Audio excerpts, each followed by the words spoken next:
Très chère, excellente, excellent. Bienvenue à ce 12e numéro de l'école de l'excellence.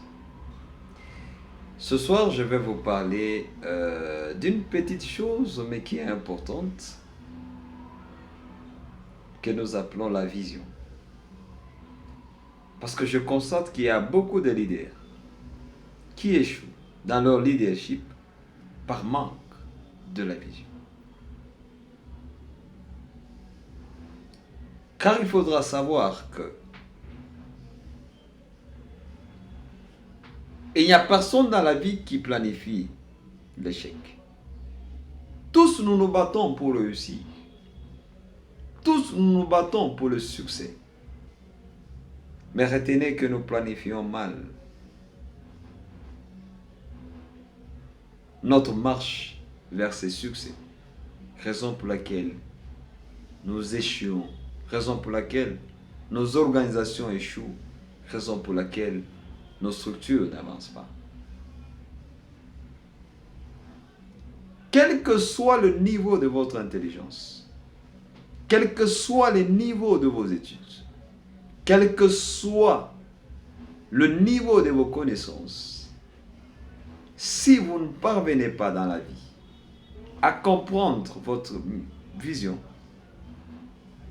à définir clairement votre vision, à développer clairement votre vision, sûrement je vous dis, vous allez échouer. Votre organisation va échouer. Votre structure va échouer. Car la vision est la lampe de votre leadership. Si votre lampe est mal allumée, sachez que votre leadership marche dans l'obscurité. Votre leadership va se heurter à plusieurs obstacles et vous allez vous décourager, vous allez abandonner. C'est pour cela que le premier conseil que je vais vous donner, c'est celui de mieux comprendre tout d'abord votre vision. Et la meilleure façon de comprendre clairement votre vision, c'est avoir l'inspiration du Saint-Esprit. Parce que Dieu est le maître de temps et des circonstances. C'est lui qui maîtrise le tout, lui qui est omnipotent, omniprésent, omniscient. Car la Bible déclare que tout vient de lui, par lui et pour lui. Et là, ça demande l'humilité du leader afin de mieux comprendre sa vision.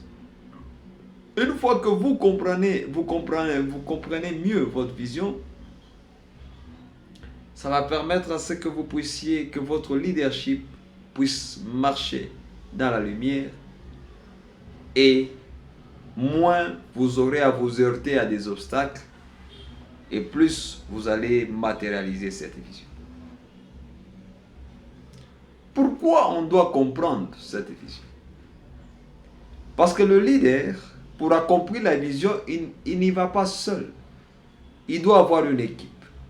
Il a une vision à accomplir. Il s'engage pour cette vision, mais il doit engager également les autres dans l'accomplissement de cette vision. Par conséquent, il y a une influence que le leader doit agir sur les gens, de manière à ce que ces derniers puissent s'engager dans l'accomplissement de la vision.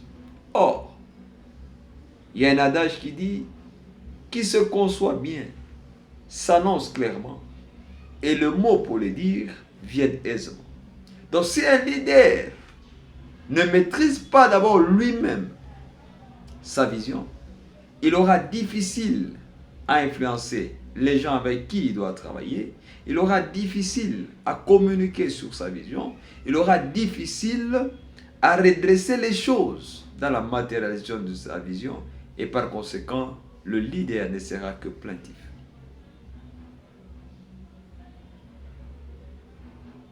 La vision, elle est très importante.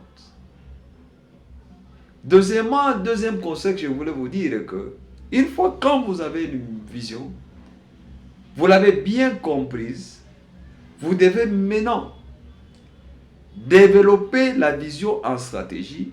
Et là, il y a la naissance maintenant de la mission.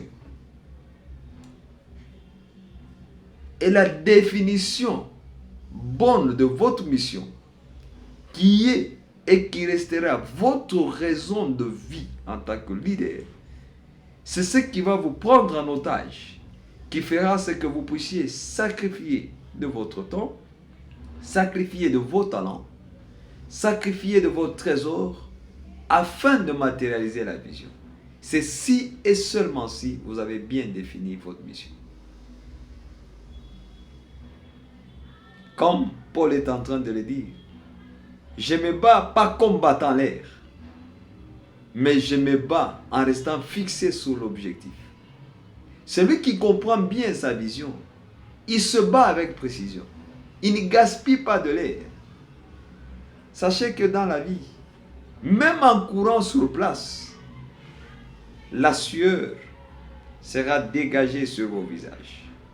Mais vous pouvez dire que j'ai sué. Mais l'essentiel, ce n'est pas d'avoir de la sueur en tournant en rond.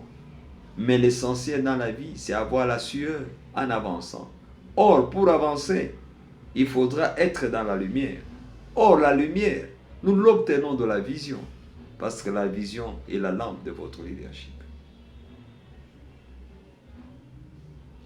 J'aimerais, bien aimé, que vous sachiez que la vision, avant de faire beaucoup de bruit dans votre leadership, posez-vous d'abord la question si vous avez la bonne maîtrise de votre vision et si vous avez été capable de mieux développer. Si vous n'en avez pas ces capacités, quand le roi Pharaon avait une vision, il avait difficile d'interpréter. Je crois qu'il y a des gens aussi à qui Dieu a donné cette sagesse d'aider les autres à pouvoir mieux développer leur vision. Et nous pensons que le campus de l'excellence ne pourra pas manquer ce don et ces compétences. C'est pour cela qu'à chaque fois, nous vous exhorterons, nous partagerons la connaissance au travers nous-mêmes et au travers d'autres personnes, de sorte que nos visions, notre leadership soit vraiment des leadership éclairés, pourra nous permettre à mieux comprendre la vision, à mieux planifier des actions pour la matérialisation de notre vision et mieux placer les équipes qui peuvent nous permettre à matérialiser cette vision. Que Dieu vous bénisse.